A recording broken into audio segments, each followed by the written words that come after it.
안녕하세요. 이세영 목사입니다. 오늘도 주님의 풍성한 은혜를 나눔으로 기쁨의 시간 되시길 간절히 소망합니다. 랜선 목장 기도회 시작하겠습니다. 먼저 사도신경 하심으로 우리의 신앙을 고백하겠습니다. 나는 전능하신 아버지 하나님, 천지의 창조주를 믿습니다. 나는 그의 유일하신 아들, 우리 주 예수 그리스도를 믿습니다. 그는 성령으로 잉태되어 동정녀 마리아에게서 나시고 본디오 빌라도에게 고난을 받아 십자가에 못 박혀 죽으시고 장사된 지 사흘 만에 죽은 자 가운데서 다시 살아나셨으며 하늘에 오르시어 전능하신 아버지 하나님 우편에 앉아 계시다가 거기로부터 살아있는 자와 죽은 자를 심판하러 오십니다. 나는 성령을 믿으며 거룩한 공교회와 성도의 교제와 죄를 용서받는 것과 몸의 부활과 영생을 믿습니다. 아멘. 찬송가 357장 주 믿는 사람 일어나 함께 찬양합니다.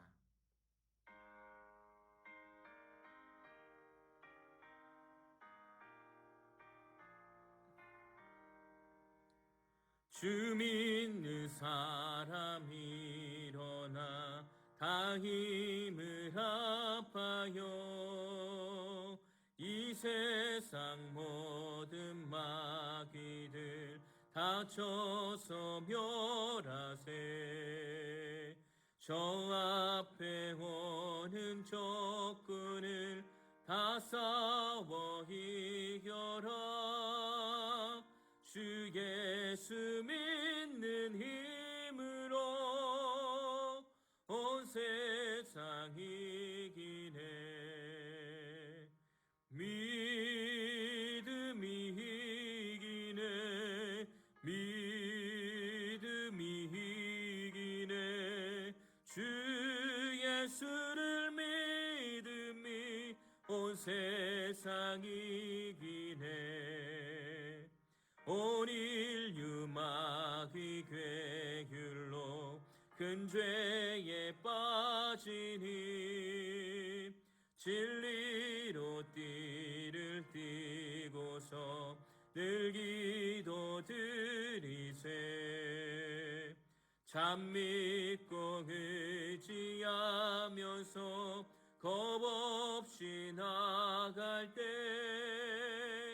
주 예수 믿는 힘으로 온 세상 이기네. 믿음이 이기네. 믿음이 이기네. 주 예수를 믿음이 온 세상 이기네. 끝까지 이긴 자에게 흰 옷을 입히고 또 영생 복을 주시니 참 기쁜 일이세. 이 어두운 세상 지나서 저 천성 가도록 주 예수 믿는 힘으로 온 세상 이기네. 믿음이 이기네. 믿음이 이기네. 주 예수를 믿음이 온 세상 이기네.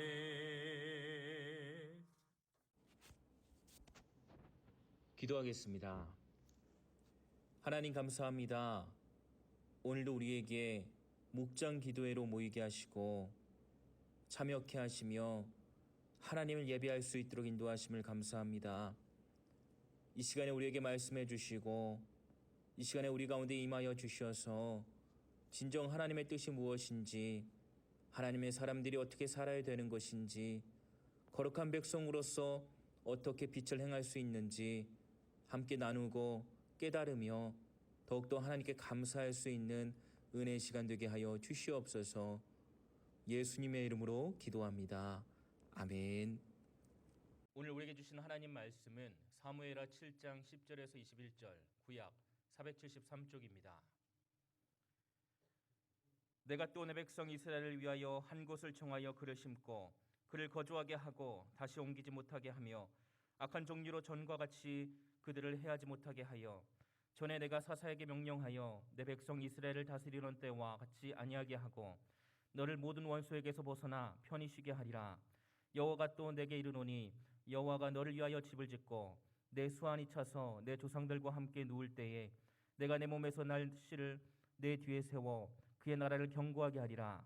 그는 내 이름 위하여 집을 건축할 것이요 나는 그의 나라 왕위를 영원히 견고하게 하리라.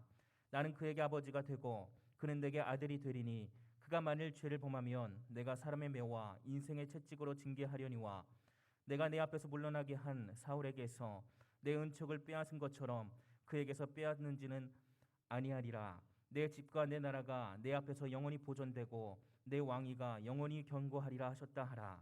나단이 이 모든 말씀들과 이 모든 계시대로 다윗에게 말하니라. 다윗 왕이 여호와 앞에 들어가 앉아서 이르되 주 여호와여 나는 누구이오며 내 집은 무엇이기에 나를 여기까지 이르게 하셨나이까. 주 여호와여 주께서 이것을 오히려 적게 여기시고 또 종의 집에 있을 먼 장래 일까지도 말씀하셨나이다. 주 여호와여 이것이 사람의 법이니이다. 주 여호와는 주의 종을 아시오니 다시 주께 무슨 말씀을 하오리이까. 주의 말씀으로 말미암아 주의 뜻대로 이 모든 큰 일을 행하사 주의 종에게 알게 하시었나이다. 아멘. 하나님께서는 다윗이 하나님을 사랑함으로 하나님이 거하실 성전을 짓겠다는 충성된 마음을 기쁘게 받으시고 다윗과 약속을 하셨습니다. 이것을 다윗 언약이라고 합니다.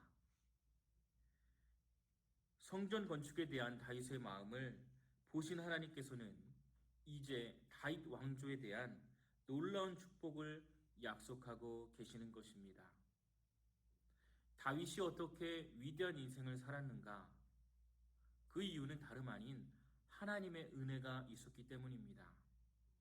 하나님의 인도하심이 있었기 때문입니다. 다시 말해서 하나님의 주권적인 선택으로 인한 그 은혜를 온전히 누린 것입니다.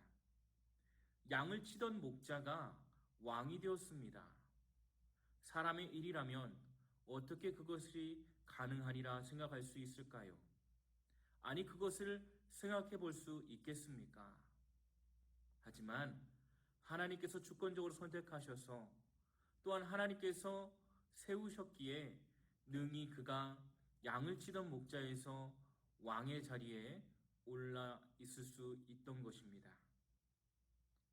하나님의 주권적인 선택이 있었기에 위대한 인생을 살아갈 수가 있었던 것입니다. 아무리 노력하고 선행을 많이 한다라고 할지라도 하나님의 자녀가 될 수 없습니다. 하나님의 부르심과 하나님의 은혜가 있어야지만이 하나님의 자녀로서 살아갈 수가 있는 것이지요. 다윗은 그러한 마음과 믿음을 가지고 살았던 자입니다. 그러자 하나님께서는 그 마음의 중심을 보시고 다윗뿐만이 아니라 그의 가정의 후손들에게 복을 주셨습니다. 그렇게 다윗의 이름을 위대하게 하신 것입니다. 하나님께서는 다윗과의 약속처럼 다윗의 존재와 인격과 또한 그에게 속한 후손들이 세상 사람들에게 존경을 받을 수 있도록 축복하셨습니다. 이스라엘 온 열방들이 높임받을 수 있도록 은혜를 베풀어 주신 것입니다. 이 위대한 축복을 우리 모두가 누리게 되기를 간절히 소망합니다. 하나님은 이스라엘을 위하여 한 곳을 정하여 이스라엘을 심는다라고 하셨는데 심고라는 말이 나타내는 의미는 본래 나무를 심는다라는 의미입니다. 이 말은 이스라엘에게 정착지를 주신다라는 것입니다. 가나안 땅에 정착한 이스라엘은 잦은 주변 국가의 침략으로 온전히 정착하지 못했었습니다. 그런데 이제는 온전히 정착하게 하시겠다라고 약속하는 것입니다. 또한 이제 다시는 옮기지 않게 할 것이라 라고 말씀하십니다. 이 말의 뜻은 다시는 두려움에 떨지 않게 하시겠다라고 하는 겁니다. 과거 사사시대는 혼란했던 무정부 시대였습니다. 그런데 지금은 완전히 다른 평화로운 나라가 될 것이다 라는 것이지요. 실제로 다윗과 솔로몬 시대에는 이와 같은 평화와 안녕을 누릴 수가 있었습니다. 이것은 그리스도로 인하여 이루어질 구원을 예표하는 것입니다. 이스라엘의 평화도 인간의 죄로 인하여 영원하지 못했습니다. 하지만 예수님으로부터 주어지는 평화는 우리에게 영원한 평화를 주시는 것입니다. 이후 그는 40년간 백성들을 통치한 후 세상을 떠났는데 그때 나이가 70세였습니다. 12절에 나오는 씨는 집합적인 의미를 가집니다. 이 말은 다윗의 사후에 그의 뒤를 이을 모든 왕들을 집합적으로 표현한 것입니다. 왜냐하면 이 씨가 다윗 왕조를 대대로 이어나가면서 견고하게 할 것이라고 말씀하고 있기 때문입니다. 메시아 왕국을 예표하고 있는 다윗 왕국은 사울 왕조처럼 인간의 범죄로 인하여 몰락하는 불완전한 나라가 아니며 인간의 노력과 공로가 아닌 오직 하나님의 은혜에 의해 존속되는 그런 영원한 나라가 될 것이기 때문입니다. 영원한 나라는 보다 궁극적이고 본질적인 나라를 의미합니다. 다시 말하면 다윗의 후손 예수 그리스도로 말미암는 메시아 왕국입니다. 그렇기 때문에 우리가 소망해야 할 그 나라는 바로 보이는 눈에 보이는 왕국이 아니라,